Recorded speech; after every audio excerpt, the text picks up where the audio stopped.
things you can do for prevention against cancer. It's up to about 60%, I think the figures were, for preventing cancer if you exercise past a certain amount. Because you're literally growing your mitochondria in the body. You're enabling them to utilize oxygen to defend the cell whenever they need. They're strong, they're healthy. You're making your immune system healthy. So it really is. It's not rocket science.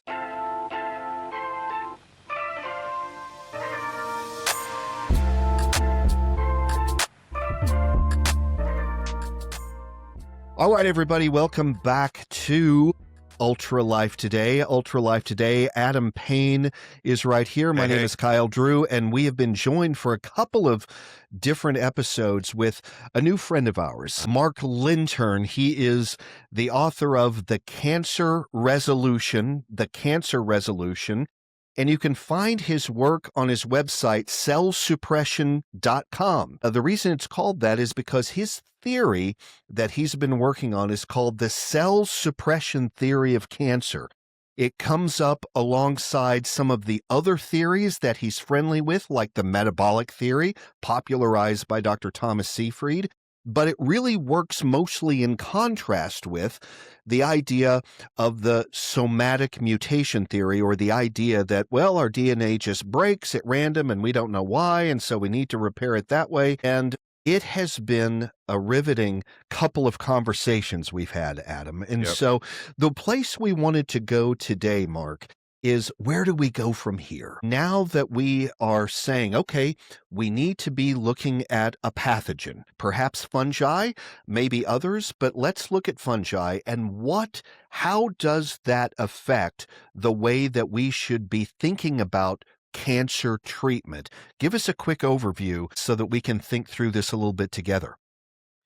Okay, so I suppose the difference really between my theory and a number of others is this malfunction and suppression concept paradigm.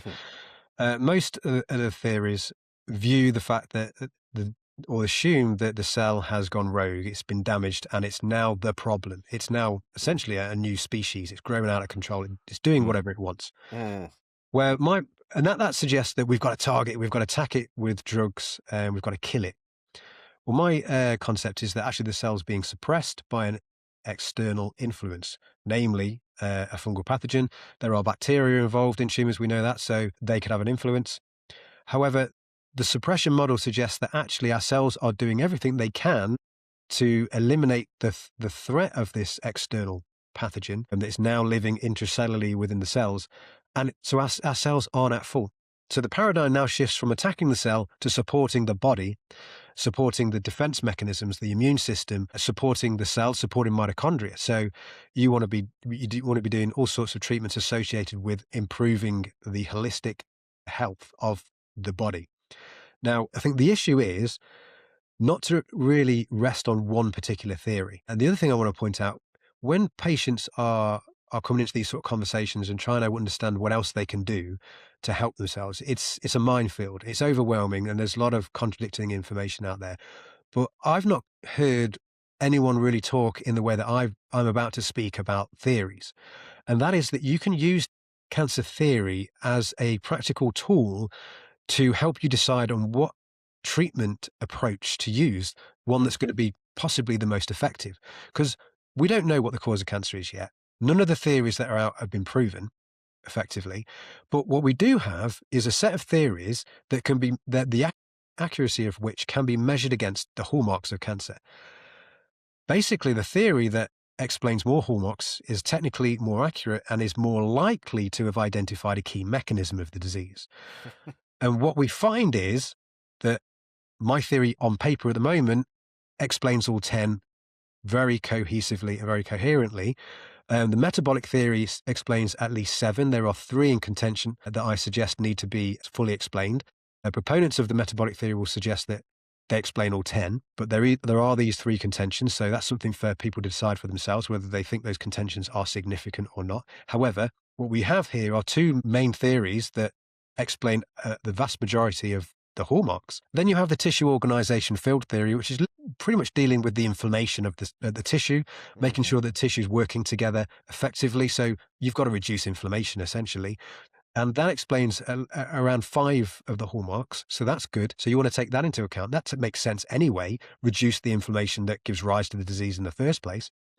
And then you have the cancer stem cell theory. And we know that stem cells play a major part in the regeneration of the tumor, unlimited growth, and chemotherapy resistance. So, that explains around 5 as well. But you have the somatic mutation theory kind of like at the bottom of the scale, Yep. which only explains 2. So as a patient looking at this, you would I would argue what you need to be doing is going, okay, well, let's have a look at these theories, which are the most accurate. And why don't I target the mechanisms of the theories which appear to be the most accurate at this moment in time? And really, it's for me, it's the cancer stem cell theory, it's the tissue organization field theory, it's the metabolic theory, and it's the cell suppression theory. So that's targeting the fungus, targeting um, the metabolism of the cell, as well as the cancer stem cells as best you can, and the terrain. Now, the beauty of this is that my theory and the metabolic theory and all the other theories, they overlap in what they're targeting. So Right. you have a lot of off-label drugs, say, that target the metabolism of the cell. We're trying to target all these different pathways that are alleged to be singularly driving the disease, and starving the cancer of glucose and sugar and possibly glutamine, right? Well, when you do this metabolic approach, a ketogenic diet and what have you, what you're actually doing as well is you're undertaking an antifungal approach, an antimicrobial, antipathogen approach, because Yep. glucose is the fungal pathogen's primary fuel source. There are 1 or 2 pathogens that don't feed more on fat. However, it's been shown when you undertake a ketogenic diet, you actually reduce the fungal or pathogen burden within the body because you're reducing the availability of the glucose that causes inflammation and also feeds those pathogens. So a metabolic approach is also antifungal. And a number of the off-label drugs that are used, say metformin or statins, to target metabolic pathways in cancer, what I've found is that they're also antifungal too. A Yep. secondary effect is that they're antifungal. In fact, pretty much every drug that I'm seeing showing efficacy, some sort of efficacy against cancer, is antifungal. And then you've got the antifungal drugs themselves. So itraconazole and various other antifungal drugs have shown efficacy against a broad range of cancers in preclinical studies and in a number of case studies as well against live cancers. So, and the thing is with itraconazole, for instance, it also targets metabolic pathways. So here you have 2 major theories that are saying target the metabolic pathways. And I'm saying also you want to now consider the fungal pathogen because it might be the fungal pathogen properties of these drugs that is actually making them effective. Regardless, either way you choose either of these off-label drugs or fungal drugs, you're also targeting the metabolism of the cell as well. So you're hitting 2 stones, or 2 birds with 1 stone effectively. Why would you not Yep. choose the extra additional fungal drugs or I wouldn't say fungal drugs necessarily, but natural means of targeting fungal pathogens as well? So Agreed. And it begs a question mark. If you had the authority to do so, if you were given full freedom to write your own prescriptions and oh, to choose your own diets and to take whatever you want without authority of the state or the medical establishment, etc., begin with prevention. This is not a this is not going to be medical advice. This is just 2 friends talking about what they do or what they would do. If you were set out to prevent that skin cancer from recurring or any other cancer, what would be some of your day-to-day approaches that regular people would also do? Not that you're telling anybody to do it, but what about you? yeah. What might you do? Yeah, so I'm not a clinician, so I can't give medical advice, and this is just for information only. Well, I mean, eat healthily, 1. Organic food. Reduce the amount of processed food, especially processed glucose in the body. Mm, I mean, obesity is one of the highest risks for developing cancer for a reason. Reduce anything that causes inflammation. You want to be living a life where you are eating fresh, locally grown, organic food as much as possible. Also, meat. I'm not saying, because a lot of people say just choose a vegan diet and what have you. And yes, plants are very effective because they have phytonutrients in them, which can target pathogens. So we have that process that can aid the body eliminate pathogens or target them. But we do need to eat a balanced diet as well. Meat is more bioavailable for some people. It depends on your microbiome. This is the thing.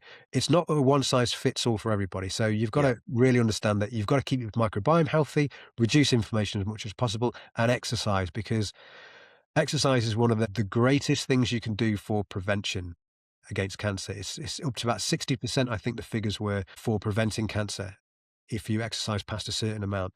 Because you're literally growing your mitochondria in the body. You're enabling them to utilize oxygen to defend the cell whenever they need. They're Yep. strong, they're healthy. You're making your immune system healthy. So it really is. It's not rocket science, but things get complicated in the day to day because we're so busy, and it's then so easy to pick up terrible food that is processed and it's not doing us any good. You've got the wrong type of oils in there, which is causing inflammation throughout the body. And really, it's reducing inflammation, exercising, eating local, and just healthy, nutritious food.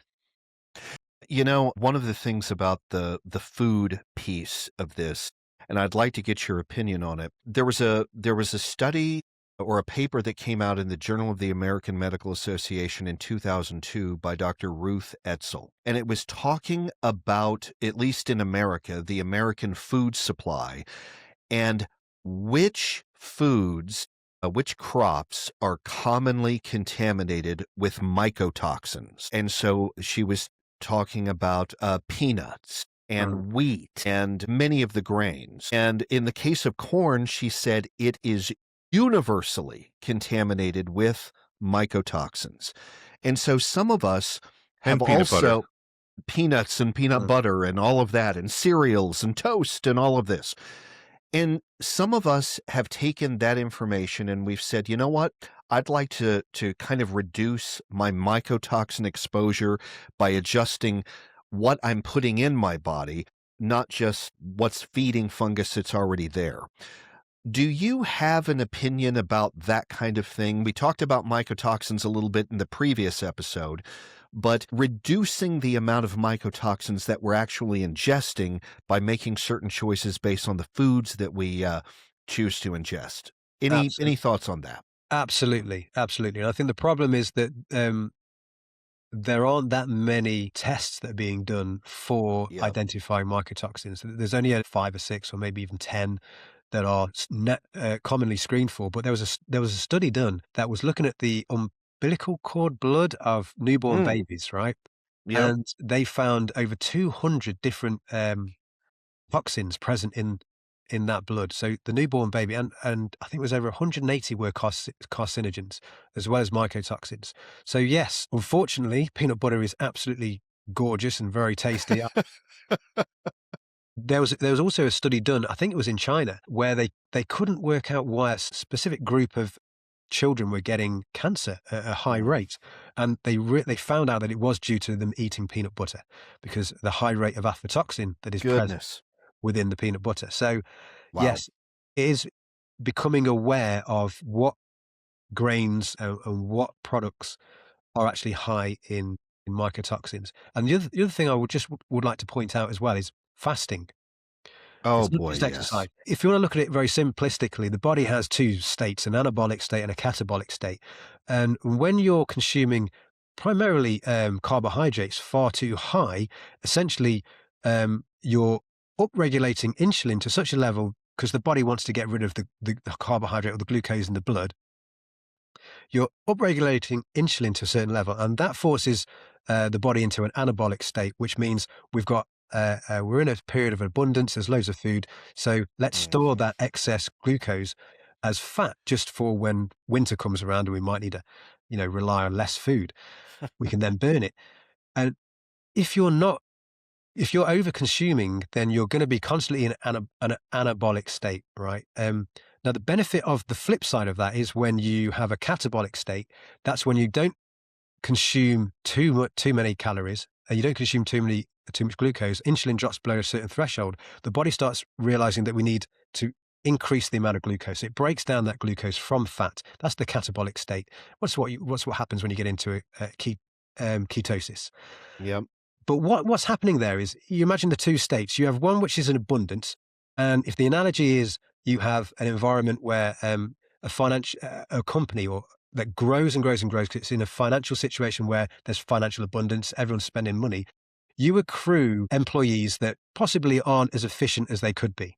This is the same as our cells. You have cells that are accrued and they might not be as efficient as they should be. So what happens is when you fast or when you lower that threshold and you turn into a catabolic state, the body goes, we're not eating enough food to survive necessarily, so we need to break down the food that we got, and it makes the body more efficient. Just like Hmm. when there's not enough money in the economy, you start cutting back on all those jobs that were really unnecessary. The body does that. It's called autophagy and mitophagy, and you're breaking down the unnecessary cells of the body in order to make the body more efficient. So that needs to be a process of prevention as well. Understanding that you should be fasting however long, it's up to you, depends on your microbiome and your health, but Yeah. that's a process that needs to be recognized that is as healthy. What do you feel is the role of actual prescription antifungals? Again, you're not a clinician, you're not giving medical advice. But again, if you had a magic wand and you could choose for yourself, where do prescription antifungals and natural antifungals come into play in your mind? I would go for natural antifungals as much as I could. Yep. But you might need that extra bit of help. Now, the problem with antifungals is that they're kind of outdated. We haven't developed many new ones recently, and they're very toxic to our cells. So they can't be used for prolonged periods of time. The other thing is that a lot of them are fungistatic, not fungicidal. So they don't kill the fungal Right. pathogen. And this is where the issue comes in. A lot of people will say, oh, I've taken an antifungal drug, it hasn't worked, so therefore fungi must not be driving my cancer. Well, part of the problem is the immune system needs to finish it off. When you use itraconazole, we will inhibit the fungal pathogen, but the immune system needs to come in. And one of the major problems with the tumors is you have this switch to a Th2 phenotype or an M2 phenotype as well.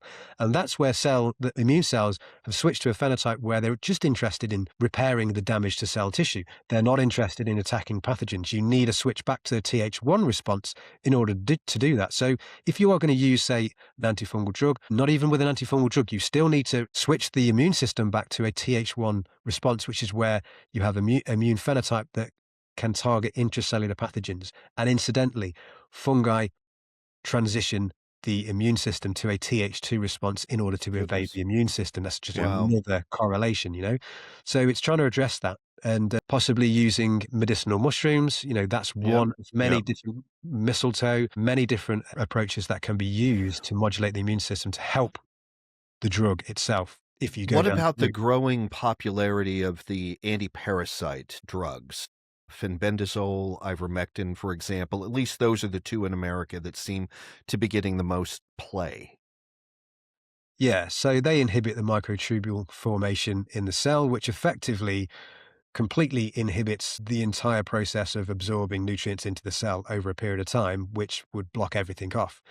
Um, but I certainly feel there is an aspect of parasites that are involved in facilitating cancer progression as there are with bacteria. However, they're facilitating the process of fungal infection, which is the key driver for me. Those particular drugs are also antifungal for common Right. fungal pathogens. So there's Yep. there's that link. They're inhibiting the metabolism of the cell, and they're also able to target the pathogens. I Fungal. love your perspective. Adam, do you have any thoughts before we bring this in for a landing? You We've know, kept it him for a little while. what's fascinating to me about the fungal influence in tissues is that mostly fungus does not sit, it sits in the extracellular matrix in our bodies. It doesn't actually invade cells except in a very rare circumstances when it's actually harvesting or trying to infiltrate highly damaged or dead tissues. It actually is found intracellularly. And it's in the extracellular matrix that we see the hypha, which is kind of the feeding tubes of the tumor and of the fungus. And we see this in nature too. I mean, fungus, it causes burls on trees. It farms and changes tissues that it invades. It's highly astute. There's a guy named Dr. Jehevitz he used to be University of Oklahoma, with the largest fungal lab in the country, actually harvesting fungus from the environment and looking how it grows and invades and changes the environment within which it grows. And he told me, he said, while I was sitting down just talking about fungus, he said, fungus has one fungus cell has so many different forms that it can take. It adapts, it changes, it morphs. in response to the environment, the kind of nutrients it's able to gain. If it feels like it's being attacked, it responds. It actually changes its chemical nature and creates a defensive posture, which is why we have fungus that creates biofilm. It's extremely, extremely hard to take fungus out of tissues. But there are things that I think that marry what we see with the metabolic approach to cancer, like what Mark you're suggesting. Fasting, it reduces glucose, and we can actually not only weaken the cancer cells themselves that are stuck to aerobic glycolysis and um, are only able to make inefficient ATP with glucose, but also fungus is not only eating the lactic acid, but it's also eating glucose. So if we weaken its ability to use glucose and the byproducts, which it loves, lactic acid, etc. Boy, fungus is it's not just a participant in cancer. It's a very adaptable organism. There are things called epigenetic factors that fungus are very adept at producing that actually change and terraform the environment within which they exist. One of the things that Dr. Jehevitz was just rapt about was that fungus is an expert chemistry lab. It's an expert at producing chemicals that specifically change and adapt the environment around it. And so Mark, I think we're still at the early edge of understanding how fungus is terraforming its environment. It's not a passive participant in the cancer expression experience. It's an active instigator. The things that we're talking about, like antifungals, we're still learning. And in fact, if you talk to a doctor and say, "Hey, how about prescribing an antifungal in the context of my cancer?" They'll tell you that you're absolutely insane. Antifungal drugs are toxic to the human body. Why would I prescribe a very toxic compound to somebody that's dealing with cancer? We need to treat the cancer, right? And so that's why antifungals have not been used extensively, I think, in the context of cancer until now. We need to take a very systematic approach to understanding. Now that we understand this approach, what are the therapeutic implications for helping somebody overcome this awful disease? Mark, any final thoughts on this? Now that we've discovered this theory, and I don't call it a theory anymore. I think this is really the underlying paradigm of what's really going on in cancer. Your approach marries not just a number of things that we're seeing coming in these papers, not just the Narunsky 2022 Cell paper, but also many other papers that are showing that the fungal biome or the fungal bacterial biome is present. But it really answers the overall overarching paradigm, and it's compatible with the Otto Warburg metabolic approach to cancer. The folks out there that are the Nasha Winters that are using the metabolic approach to cancer, they're seeing results because I think doing a metabolic approach actually resolves most of the fungal issues, but not all. Well, Dr. Winters wrote the foreword, did she not? Or the She did, introduction yes. to your book, Yeah. Mark? Now she knows this is all part of the whole thing. Mark, where do you think that this leaves us? Leave us with some nuggets here. In terms of the future, Yeah, the future. Yeah. well, I think it's exciting. It's exciting in the sense that, it's providing us with additional options, especially for patients. It's going to provide them with hope. It aligns with the other theories that are out there. And it provides us with options in terms of where we go in testing the theory and developing new treatments. Hopefully treatments that can target both the metabolism and fungal pathogens in different ways, but also diagnostics, because we might be able to learn or identify certain cancers based on the microbiome, or the tumor microbiome, or whatever metabolites are being produced within the tissue. Nagalase, like I mentioned earlier, is one that increases with the volume of the tumor, essentially, and it's only Yeah. produced within the tumor itself. So I think it is very exciting, but we just need to. It's getting people to come on board that is the issue, I think, because it's so novel. It just the cell suppression side of things is novel because everyone's kind of locked in this idea that the cell's the enemy. When I'm saying it's not, we've got to work with the cell because it's just hijacked by a That's particular right. pathogen. Hijack. That's a good one. And the other thing is, the pathogen's intracellular, and it's in there, and it's absorbing all the nutrients that are being absorbed into the cell. It's sequestering the nucleotides in the cell in order to, create more of itself, essentially. So the cell, because it's now the cell death mechanism is blocked, the cell is acting on autopilot effectively, and it's trying to always come back to homeostasis. So if you've got depleted purines and pyrimidines in the cell, or glucose or arginine or glutamine, the cell is now wanting to absorb these nutrients, primarily glucose and glutamine, in order to then create the nutrients to Survive. replenish Yeah. those nutrients being absorbed by the pathogen. So it's for the benefit of the pathogen to stay intracellular and survive within that environment. So it kind of explains a lot of these other things, and we can target all these different mechanisms, but fundamentally it suggests that we do really need to focus on what fungal pathogens are present in the patient, possibly in their tumor, and then we have a more directed way in which we can target them. Well, guys, the discovery of fungus in tumors doesn't replace genetics or metabolism. It really completes the picture for us.